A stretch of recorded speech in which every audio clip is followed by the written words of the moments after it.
going on, guys? Welcome to Basement Bar, Beers, Beards, and BS. I'm not in my basement, so I'm not having a beer. I'm actually having a Coke from Racetrack. Anyway, on today's episode, I got a $50 exhaust for my Harley. It was a used one. It was a takeoff bike my buddy Tim had laying around. It was black. It's by a company called Dan Moto. I went up there basically to get a K&N filter, which I did a video on already. He was like, man, I got this cheap, I don't even know who really makes it, used exhaust. If you want it $50, you can have it. It's for an M8. And I was like, a deal. Because I was tired of this thing sounding like a giant sewing machine. Like bad, like it. Oh, the stock Harleys, they've gotten so bad over the years. So many emissions crap on them. Sorry, I'm also watching the Chiefs game. They just intercepted it. So I was excited about the exhaust. It was black when I first got it. I watched a few videos. There's only a couple of YouTube videos about Dan Moto. They don't even sell this exhaust anymore. I'm not sure why. I can show you one thing about this exhaust, fitment issue wise, that I think will probably be an issue down the road, which again, this is short term.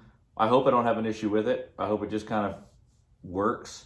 I took a picture, I'll show you what I'm talking about. But when I first got the exhaust, it looked like this. Just kind of grayed. The heat paint that is on there, or the heat treated coating that they put on there, basically had, once it gets hot, it starts to gray, which is pretty normal for, I guess, a cheap exhaust system. I think this exhaust system I saw was like $700, which is not cheap, but it's maybe why they don't sell them anymore. It could be a US thing. It appears to be a German company. I don't know anything about them other than the videos on their Dan Moto YouTube channel.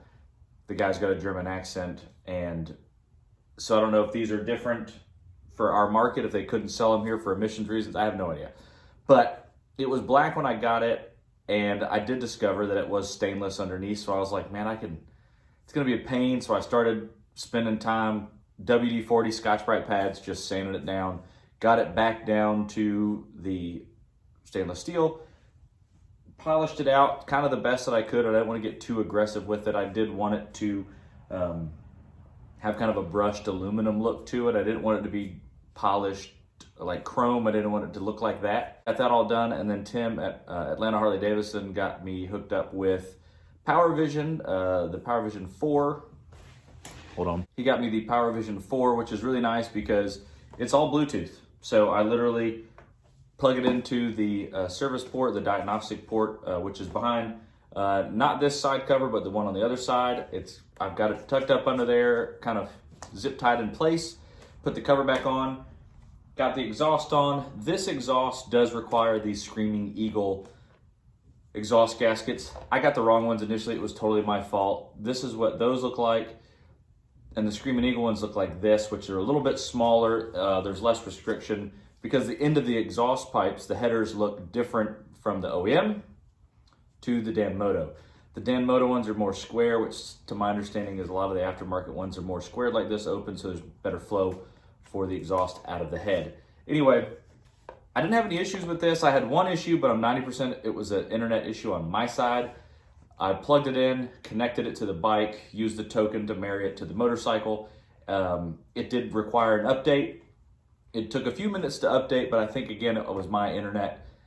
I'm a little far away here in the garage from our main router, so that could have been it. After it was connected and I did the flash, I didn't have any issues with it. It uploaded real quick, fired the bike right up, and pretty happy with it. This is the only fitment issue I have with the bike. It is the rear header. So this piece right here and the O2 sensor. It butts up against the top portion of the transmission. Like it's touching it. No matter how I twisted or moved it to align it, I could not make it not touch it. Not without the exhaust touching the bike, or the muffler not connecting to the bracket, or the front one not touching the mid controls. So I got that all lined up, but it's still touching. I'm hoping that because the exhaust and the engine are moving together, it will not rub through the end of the O2 through those two wires, and I have a bad O2 that I have to replace. I really would want a SP Concepts exhaust. I really also kind of like, I gotta be honest, Blockhead. The exhaust you guys posted looks amazing. It's also on my list, especially with the power it made on one of your videos. Those are the exhausts I want. Those, like I said, this is just short term. It gets my motorcycle making noise like I want it to. It sounds like a Harley Davidson now. It doesn't sound like a sewing machine. But more importantly, people can hear me. I've already used that revving at somebody earlier today. People can hear me now. It is a lot louder. I really wanted to do like a really good exhaust clip, but I've got two quick ones. This is a photo of what it looked like when I first put it on before I'd let the bike kind of warm up and get up to temperature. Looks great. As you can see, nothing's yellowed yet like it is on this. And then here is a video. I had flashed it. My wife was sitting here watching TV with me, and I said, hey, I'm about to start this. She went inside. I fired it up and then immediately started recording. So this is the audio of the exhaust from inside the garage with it running for the first time.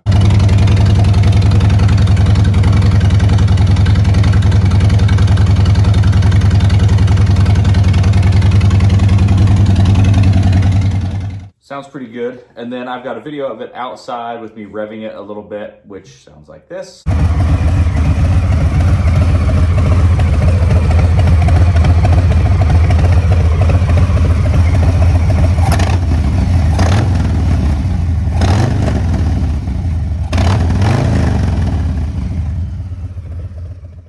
So as you can see, it's a $50 exhaust. Did I expect it to fit as well as it did? No. Did I expect it to have some fitment issues? 100%. Do I plan on replacing this at some point with something better quality and higher end that does fit correctly? Absolutely. Also, before everyone comes at me in the comments, I have a K&N filter on here. No, it is not a proper high flow filter, which is designed to go with that tune. I just haven't stumbled across a high flow filter that I like well enough to spend any money on to buy one, except for the Trask one, which is like 550 bucks. And I'm not there yet. There's a lot of things I want to do this motorcycle. I really like the Avant Black ST style fairing that they just released. That thing looks amazing. I definitely would want to put one of those on here, especially if I can get one in the Deadwood green. That would be even better. But all that to say, like, I'm pretty happy with it. Tim, shout out to you, man. It sounds so good. Yes. Sorry, it's my wife. She didn't know I was recording. I know that's not a high flow filter. I will put one on the bike eventually. I'm hoping to find one really cheap on Marketplace that I can toss on it for now, which is a better option. But until then, I have a K&N. It ran so much better as soon as I put the K&N on it. It was a noticeable difference. The bike idled better.